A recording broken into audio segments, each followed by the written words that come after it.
And the floor of the boot, and I'm not joking, is made from cardboard.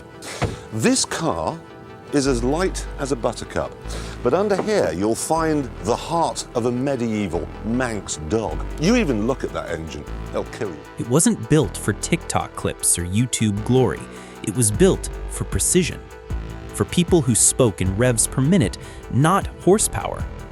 And somewhere between the Nürburgring corners, track day bragging rights, and late night Autobahn sprints, the S54 became something more than an engine. It became a religion.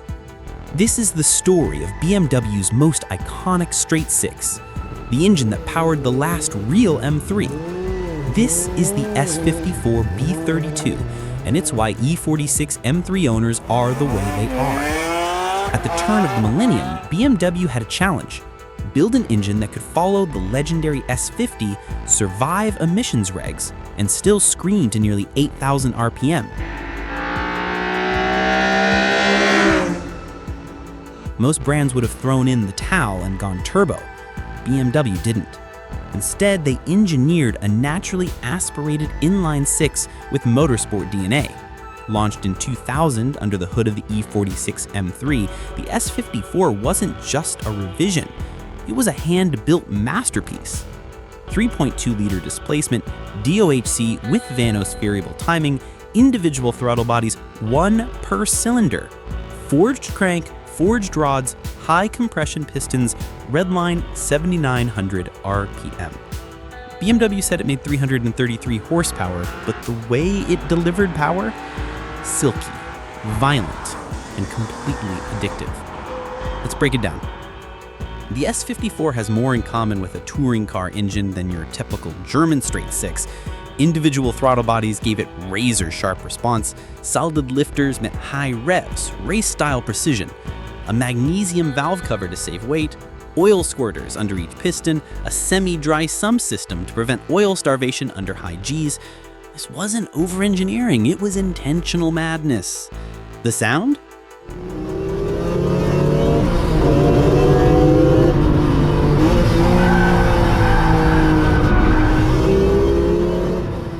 A mechanical snarl that built with every rev. No turbo spool, no artificial noise, just raw induction, timing, and valves doing ballet at 8,000 RPM. The S54 didn't just make the E46 fast, it gave it soul. Matched with a short ratio 6-speed manual and one of the best chassis BMW ever built, the E46 M3 became a precision tool. Not the fastest car in a straight line, not the most powerful, but on the right road or track, it could destroy cars double its price. The engine didn't overpower the car, it completed it. So what about tuning? The S54 isn't a turbo engine. It doesn't respond to boost without a full build, but with bolt-ons, exhaust, headers, ECU tuning, you can squeeze out 360 to 370 horsepower while keeping that high revving magic. Want more? Supercharger kits exist, and some builds have push over 600 horsepower. But the real appeal? Keeping it NA. Pure. Raw. Now let's talk about the elephant in the room. Rod bearings. Yes, early S54s had issues. Yes, it's a maintenance-heavy engine, but guess what? So do 2JZs, LS motors, and every other performance engine if you ignore service intervals. Treat the S54 right, and it will reward you with thousands of track miles and unforgettable revs. The S54 wasn't designed for trends. It was designed for driving.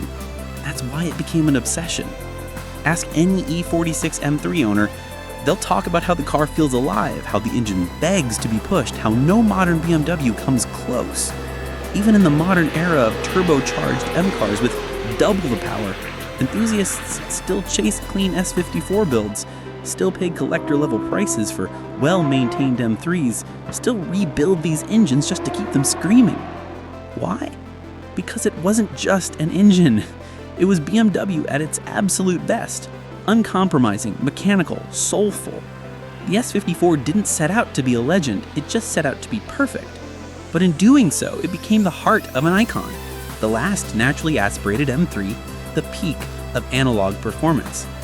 This is why BMW fans still obsess over the S54, and honestly, they're right to. If you want more stories about engines that defined eras, hit that like, smash subscribe, and tell me which power plant I should break down next.